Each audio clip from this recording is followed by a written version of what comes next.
Hello students, स्वागत है आप सभी लोगों का इंग्लिश ग्रामर के आज के क्लास में। जहां आज का क्लास बहुत ही स्पेशल होने वाला है आप लोगों के लिए, क्योंकि आज के क्लास में हम लेके आए हैं नाउन का फुल कंसेप्ट। यानी आज के क्लास में मैं आपको बताने वाला हूं नाउन क्या है, साथ ही साथ नाउन में जेंडर क्या होता है, केस क्या होता है, नंबर क्या होता है, आर्टिकल्स क्या होते हैं, इन सब का कॉम्बिनेशन लेके मैं आया हूं आज के क्लास में। और आज के क्लास में आप ये सारी चीजें सीखेंगे।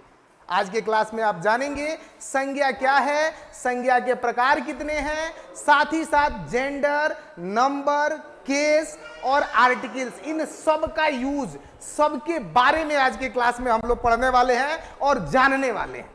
आइए ध्यान से देखते हैं आज के क्लास को और शुरू करते हैं और समझते हैं कि कौन कौन से टॉपिक्स को हम लोगों को पढ़ना है इसमें। आइए सबसे पहला टॉपिक देखते हैं हम लोग। सबसे पहला जो टॉपिक है वो है नाउन। नाउन, नाउन के बारे में हम लोग पढ़ते हैं और देखते हैं कि क्या है। सबसे पहले देखते हैं बाबू नाउन के डेफिनेशन को। आइए देखते हैं कि नाउन क्या है।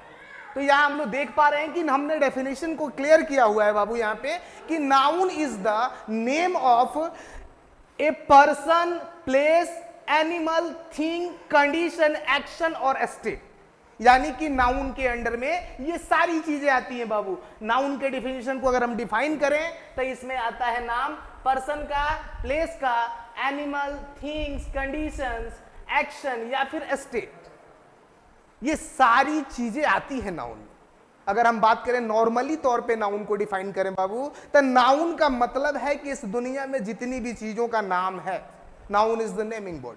What ever we can touch and feel which has a name, almost everything is noun. यानी कि इस दुनिया में वो हर चीज जिसका कुछ नाम है वह संज्ञा है। देखते हैं यहाँ पे कि किसी व्यक्ति, स्थान, जानवर, वस्तु, दशा, कार्य अथवा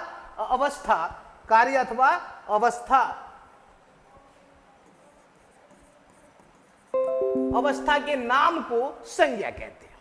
यहां पे कंप्लीट जो है इसका डेफिनेशन है और आप लोग डेफिनेशन पहले से पढ़ते आ रहे हो, तो आई होप कि आप लोगों को बहुत ही अच्छे तरीके से नाउन समझ में आ रहा होगा। इसके साथ साथ हम लोग देखते हैं बाबू कि आखिर जो है नाउन के प्रकार कितने हैं। यानी कि नाउन के जो काइंड्स हैं उसको हमने यहां पे दर्शाया हुआ है। यहां पे आप लोग देख पा रहे होंगे काइंड्स में सबसे पहले हमने बताया है प्रॉपर नाउन को। प्रॉपर नाउन देखिए बाबू, प्रॉपर नाउन जो है वो व्यक्तिवाचक संज्ञा है और प्रॉपर नाउन कहता है कि किसी पर्सन, प्लेस, थिंग, ये तीनों ही चीज, चाहे किसी व्यक्ति का नाम आए, चाहे किसी स्थान का नाम आए, चाहे किसी वस्तु का नाम आए, तो ये सब क्या है, ये प्रॉपर नाउन है। ये व्यक्तिवाचक संज्ञा है। बहुत ही आसानी से समझ में आएगा आप लोगों को, सारी चीजों को बहुत ही अच्छे तरीके से समझ पाएंगे। बिल्कुल क्लास में बने रहिए, वीडियो में बने रहिए। आसान भाषा में पूरा नाउन कंप्लीट करवाने वाले हैं आप लोगों का, क्योंकि आप लोगों का टोटल नाउन का कंसेप्ट आज क्लियर हो जाएगा। साथ ही साथ हमने दूसरा नाउन बताया है यहां पे कॉमन नाउन, जातिवाचक संज्ञा। देखिए जातिवाचक संज्ञा क्या है, तो बाबू जातिवाचक संज्ञा वह संज्ञा का वह शब्द जो पूरी जाति का बोध कराए। यानी किसी व्यक्ति, वस्तु अथवा स्थान के पूरे जाति का बोध जो शब्द कराता है, जो नाम कराता है बाबू, वो आता है जातिवाचक संज्ञा के अंतर्गत। जिसमें कि आप देख पा रहे हैं cow, dog, teacher, boy, girl, etc. यानी कि वह शब्द जो किसी व्यक्ति विशेष का बोध नहीं कराए बल्कि पूरी उस जाति का बोध कराए, उसको हम लोग कॉमन नाउन कहते हैं। इसके बाद तीसरा है बाबू, आप देख पा रहे होंगे कलेक्टिव नाउन, समूहवाचक संज्ञा। अब ध्यान दीजिए कि समूहवाचक संज्ञा क्या है। तो समूहवाचक संज्ञा जो है किसी व्यक्ति, वस्तु अथवा स्थान के एक ग्रुप का बोध कराती है। यानी कि वह किसी एक का बोध नहीं कराएगी बल्कि एक ग्रुप का। यानी वह संज्ञा जो एक ग्रुप का बोध कराए, चाहे वह जानवर का ग्रुप हो, चाहे वह व्यक्तियों का ग्रुप हो, चाहे वह वस्तु का ग्रुप हो, एक पूरे ग्रुप का बोध जब कराती है तो वह समूहवाचक संज्ञा यानी कि कलेक्टिव नाउन कही जाती है। जैसे कि आर्मी, आर्मी में आप देखते हैं पूरे लोग होते हैं, क्लास पूरा व्यक्ति, टीम पूरे प्लेयर्स का जो संख्या है, फैमिली मतलब पूरा परिवार के लोग, क्राउड भीड़, मूव जो है कमिटी, बंच, हर्ड इत्यादि। यानी कि वह सारी संज्ञाएं जिनसे किसी पार्टिकुलर संज्ञा का बोध नहीं होता है बल्कि पूरे एक ग्रुप का बोध होता है, तो वे सब जो है वो कलेक्टिव नाउन के अंडर में आते हैं। इसके बाद हम लोग देख रहे हैं बाबू चौथा जो है वो है मटेरियल नाउन, द्रव्यवाचक संज्ञा। तो ध्यान दीजिएगा बाबू, द्रव्यवाचक संज्ञा के अंतर्गत हम लोग उन नामों को रखते हैं जो किसी वस्तु के या फिर धातु के होते हैं, द्रव्य के होते हैं। जैसे आप देख रहे हैं milk, gold, oil, sugar, would, etc, ये सब जो है वो मटेरियल नाउन है। ये सारी वस्तुएं जो है वो द्रव्य की श्रेणी में आती है। इसके बाद जो अगला है वो है अबस्ट्रैक्ट नाउन, भाववाचक संज्ञा। ध्यान दीजिएगा बाबू कि अबस्ट्रैक्ट नाउन के अंडर हम लोग जो है रखते हैं, यहां पे जो डेफिनेशन में हमने बताया कि ये कंडीशन, एक्शन और स्टेट, ये तीनों जो है बाबू वो अबस्ट्रैक्ट नाउन के अंडर में आते हैं। जैसे ऑनेस्टी, ईमानदारी, ब्रेवरी, बहादुरी या वीरता, लॉफ्टर, हंसी, चाइल्डहुड, बचपन, और इस तरह के जो भी चीजें होती हैं वो सारे नाउन्स जो है वो अबस्ट्रैक्ट नाउन के श्रेणी में आते हैं, जो हमारे फीलिंग्स को बताते हैं, जो हमारे कंडीशंस को बताते हैं, जो हमारे इमोशंस को बताते हैं, वे सभी नाउन अबस्ट्रैक्ट नाउन की श्रेणी में आते हैं।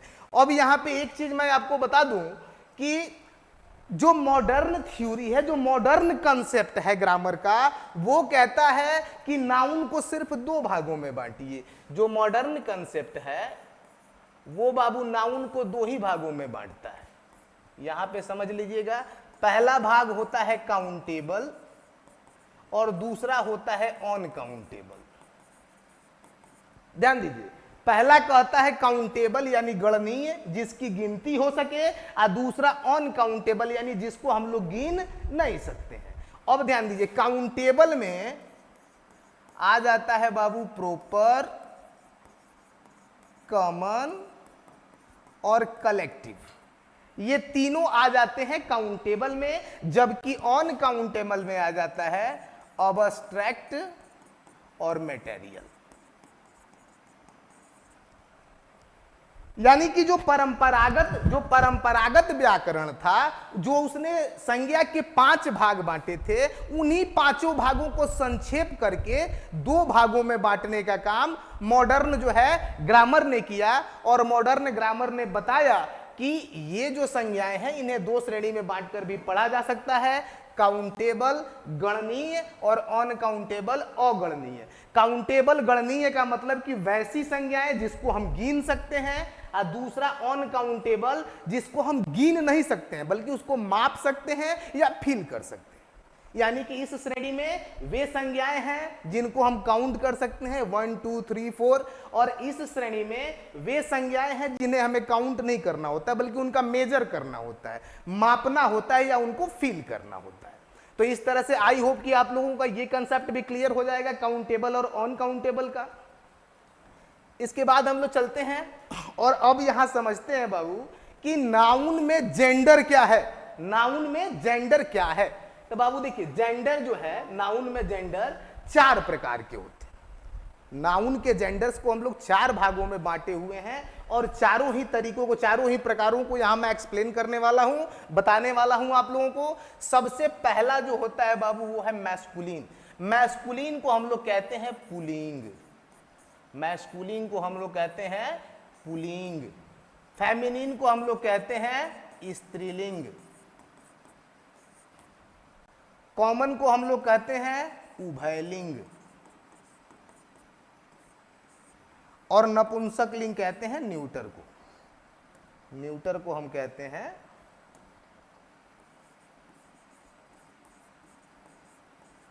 नपुंसक लिंग। ये न्यूटर जेंडर है।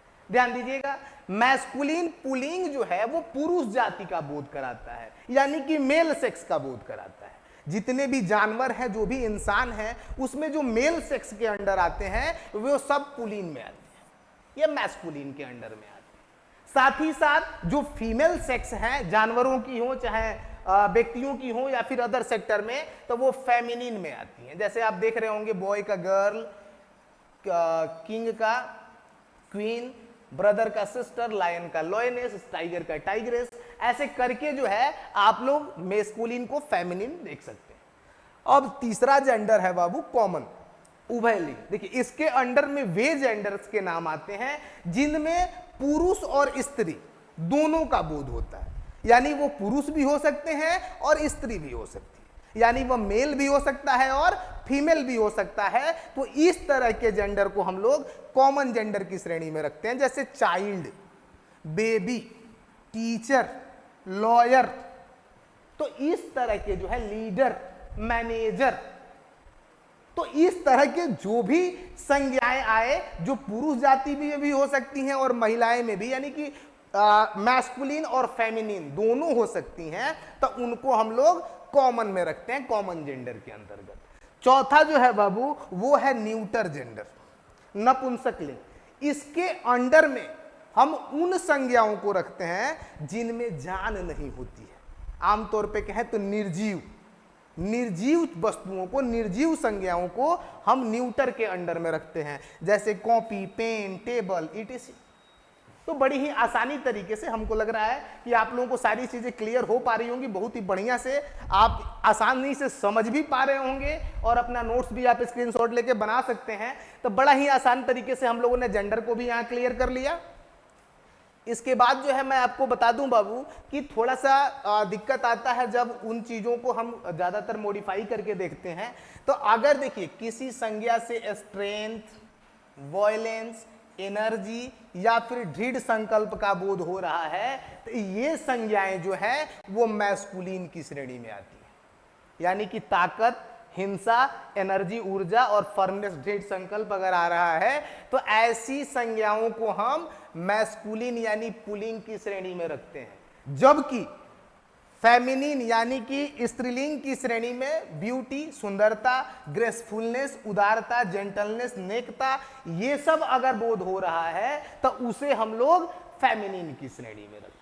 बड़ा ही आसान है पहचानना। अगर मैस्कुलिन, फेमिनिन, कॉमन और न्यूटर के अलावा आपको किसी संज्ञा से कंफ्यूजन हो रहा है तो इसके आधार पे आप ये डिसाइड कर सकते हो कि वो मैस्कुलिन है कि फेमिनिन है। इसके बाद जो है हम आपको बताने वाले हैं बाबू केस कारक, यानी कि केस कौन कौन से होते हैं नाउन में, कैसे हम लोग केस को डिस्कस करते हैं नाउन के अंडर में। देखिए बाबू आइए डिस्कस करते हैं। आपको बता दें कि नाउन में केस जो है वो 4 तरह के हैं, 4 प्रकार के होते हैं। 4 प्रकार के केस हैं। सबसे पहला है नॉमिनेटिव, इसको हम कहते हैं कर्ता कारक। दूसरा है ऑब्जेक्टिव, कर्म कारक। तीसरा है पोसेसिव, संबंध कारक। और है वोकेटिव, संबोधन कारक।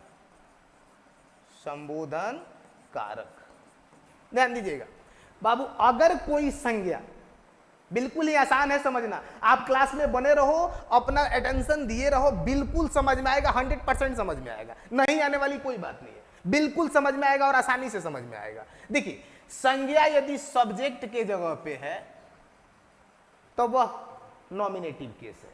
आप देख रहे हो नॉमिनेटिव केस, किसी भी वाक्य में सब्जेक्ट के जगह पे यदि संज्ञा का प्रयोग हुआ है तो वह कौन से केस में है? नॉमिनेटिव केस में है।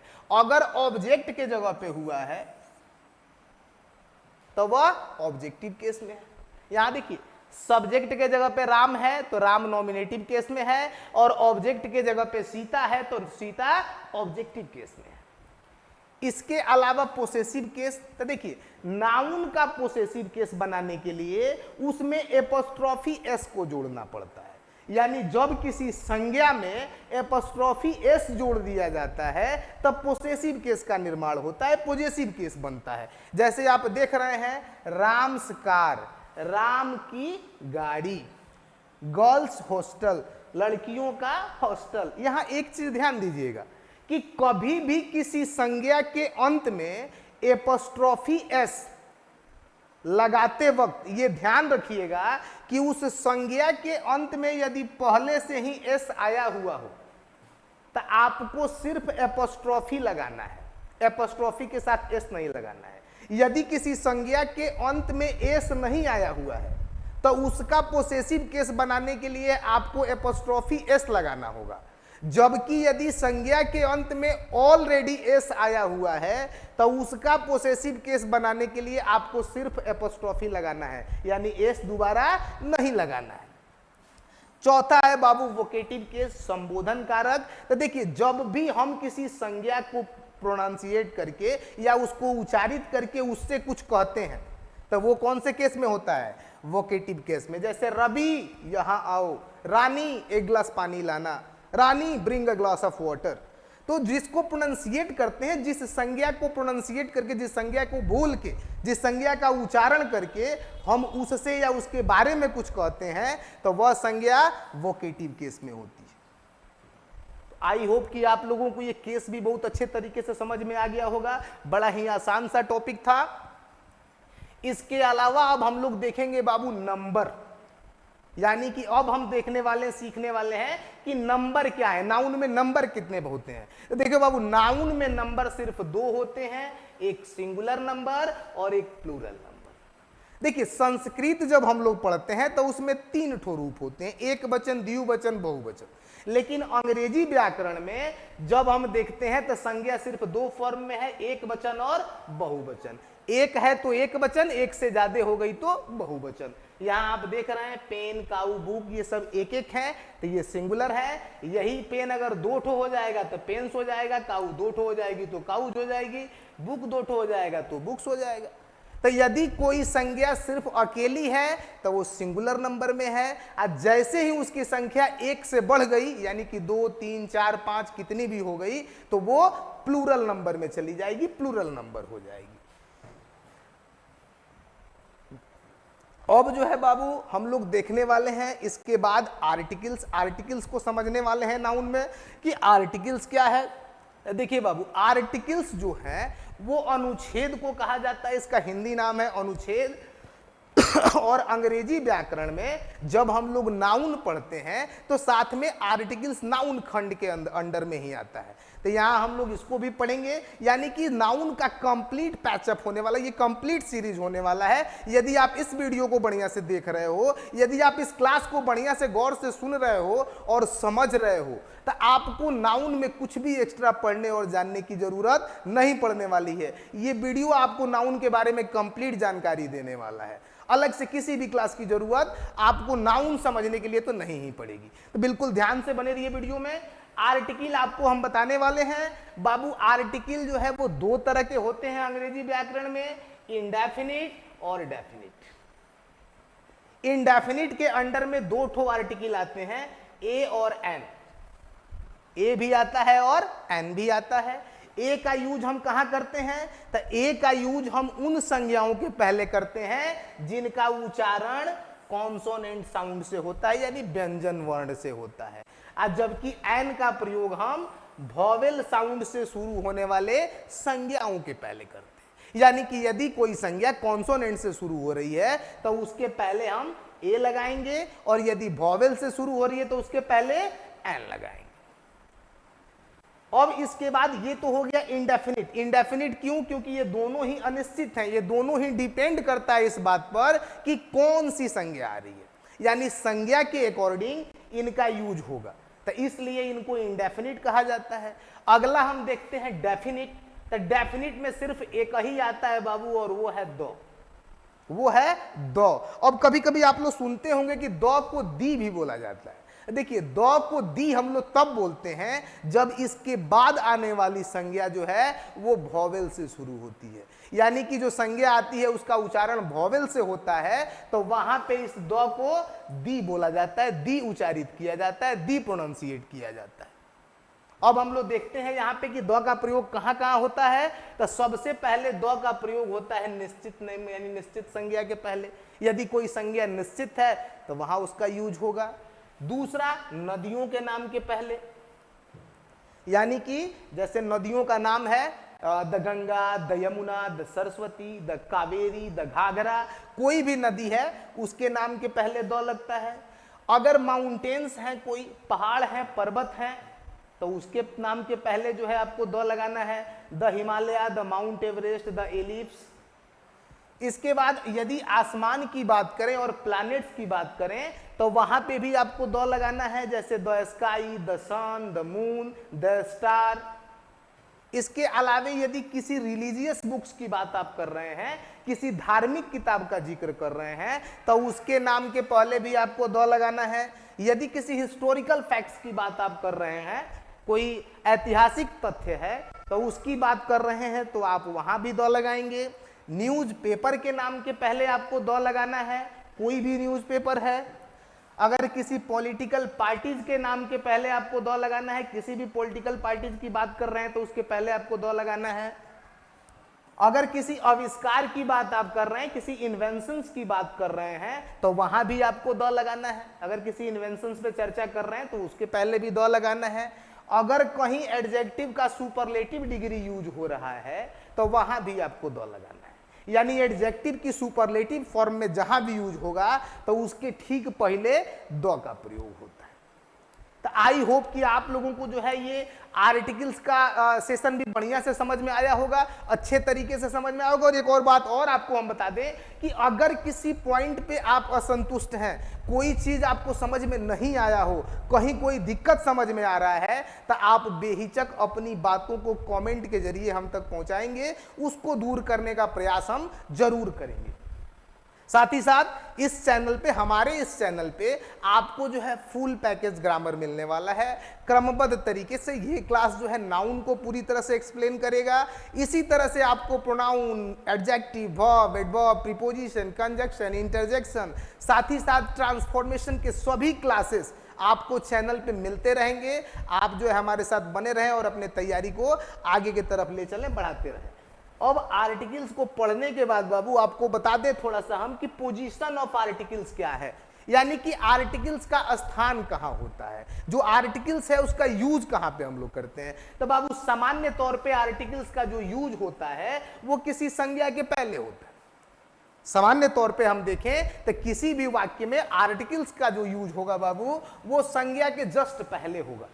लेकिन यदि उस संज्ञा के पहले कोई एडजेक्टिव आ जाता है, यानी कि उस संज्ञा से पहले कोई विशेषण आ जाता है, तो जो है ये अपना स्थान चेंज कर लेता है और यह उसके विशेषण के पहले आ जाता है। जैसे आप सेंटेंस में देख पा रहे होंगे, यहाँ पे किताब के पहले आया है, जबकि यहाँ अच्छी किताब आ गई तो ये उसके पहले आ गया। इसी तरह से यदि वाक्य में कोई एडवर्ब आ गया तो ये उसके पहले भी आ जाएगा, यानी यहाँ पे नाउन छोड़ा, एडजेक्टिव छोड़ा, एडवर्ब छोड़ा, तब आ गया। यानी कि ये अपना स्थान बदल लेता है।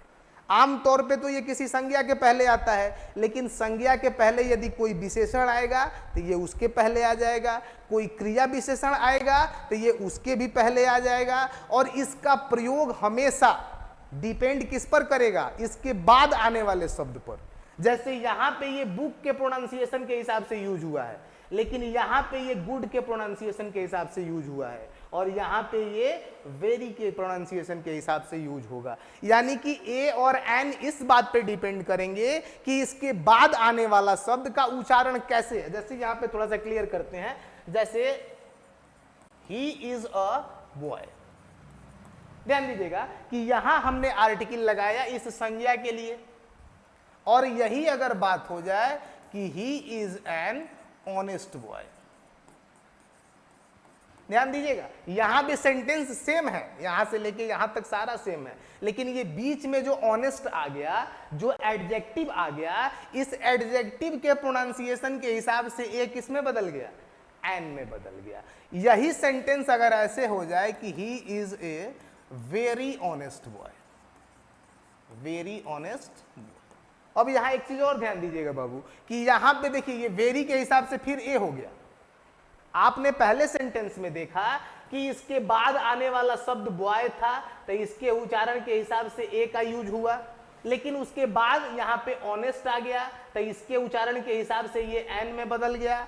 फिर जो है इसके पहले एडवर्ब आ गया तो इसके उच्चारण के हिसाब से ये पुनः ए में बदल गया। यानी कि इसका जो यूज है ये सिर्फ बॉय पे निर्भर नहीं करेगा, इसका जो यूज है आर्टिकल का यूज ये अपने ठीक बाद आने वाले शब्द के हिसाब से होता है, उस पर डिपेंड करता है कि उसका उच्चारण जैसे होगा उसका यूज भी उसी तरह से किया जाएगा। तो आई होप कि आज के इस क्लास में आप लोगों ने नाउन के फुल कॉन्सेप्ट को समझा। नाउन क्या है, नाउन के प्रकार कौन कौन से हैं, जेंडर क्या है, केस क्या है, नंबर क्या है और आर्टिकल्स क्या है, ये सारी चीजों को मैंने इस वीडियो में एक्सप्लेन किया, आपको बताया। आप जो है अपनी राय हमें बताएं कि आपको क्लास कैसा लगा। अगर आपको कोई समस्या है, कोई कंप्लेन है तो कमेंट के माध्यम से हम तक पहुंचाइए, हम पूरा करने का प्रयास जरूर करेंगे। धन्यवाद।